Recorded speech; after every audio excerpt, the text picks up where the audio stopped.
عید الاضحیٰ یادگار ہے حضرت ابراہیم خلیل اللہ کی قربانی رضائے الہی کے حصول کے لیے ان مخصوص 3 دنوں کے اندر مخصوص جانور جو شریعت اسلامیہ میں متعین کیا گیا ہے اس کو ذبح کرنے کا نام ہے۔ یہ بات ذہن میں رکھیں کہ عیب سے جانور پاک ہونا چاہیے۔ فقہا نے ایک سیدھا سا ضابطہ بیان کیا ہے، عیب وہ ہے جس سے منفعت یا جمال زائل ہو جائے۔ جو جانور آپ نے خریدا تو وہ ذبح کے وقت عیب دار ہو گیا، گرا، ٹانگ ٹوٹ گئی تو کوئی ایسا واقعہ پیش آ گیا، ذبح کے وقت جو عیب ہے وہ عیب شمار نہیں کیا جائے گا، تو اس کو یوں ہی ذبح کر دیا جائے گا۔ جو جانور ہے وہ فربا ہو، موٹا ہو، تازہ ہو تو وہ افضل ہے۔ 2 جانور کرنے کی بجائے 1 جانور فربا ہو تو وہ زیادہ افضل ہے۔ شریعت اسلامیہ نے صاحب نصاب پر قربانی واجب کی ہے۔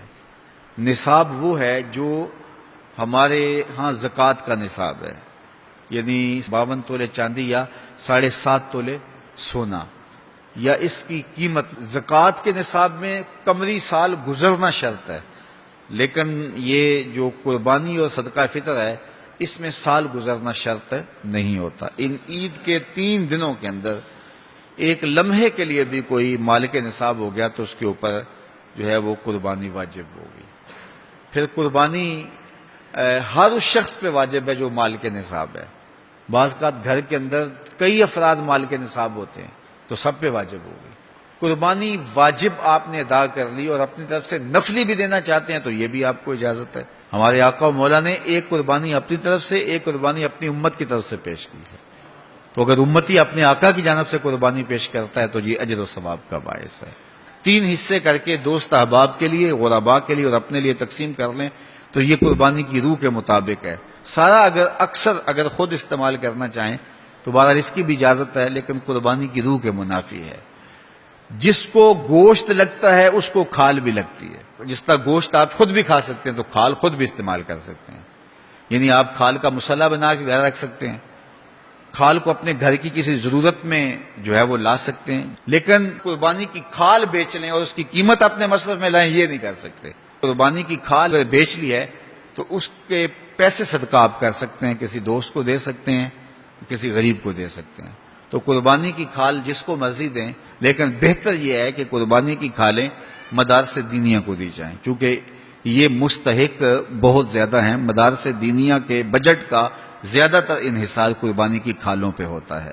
کسی زمانے میں مدارس دینیہ کے لیے، مساجد کے لیے اور خانقاہوں کے لیے امراء، رؤوسا اور حکام جاگیریں مقرر کرتے تھے اور ان کا نظم و نسق چلتا تھا۔ ہمارے دیہاتوں میں آج بھی مسجدوں کے نام پہ 8-8، 5-5، 6-6 جو ہے وہ ایکڑ نام ہوتے ہیں اور مسجد کی ضروریات اس کے محاصل سے پوری ہوتی ہیں، لیکن اب تو مدارس دینیہ کا انحصار رہ ہی قربانی کی کھالوں، زکوٰۃ فنڈ اور لوگوں کے تعاون اور مخیر حضرات کی کوشش سے رہ گیا ہے۔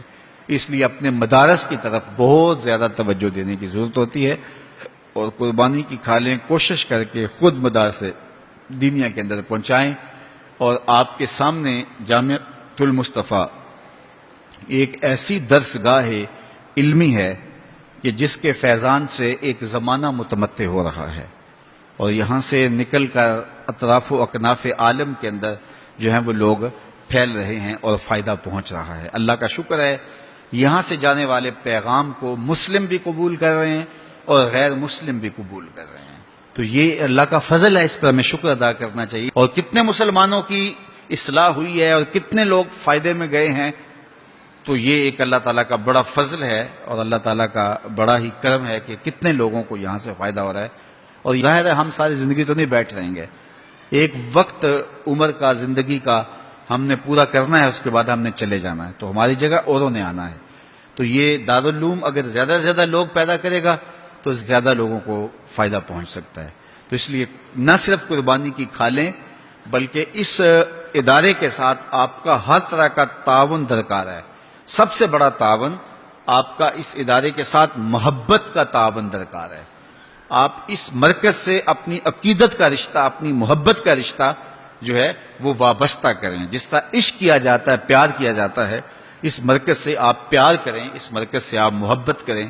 یہ مرکز ہماری عقیدتوں کا مامن اور مسکن ہونا چاہیے، چونکہ اس سے بہت سارے لوگوں کو فائدہ ہو رہا ہے، اور غیر مسلم بھی اسلام کے دامن میں آ رہے ہیں، اور مسلمان عمل کی راہوں کے مسافر ہو رہے ہیں، اور یہاں سے صاف سیدھا اور پیارا سا پیغام پوری دنیا پہ پہنچ رہا ہے.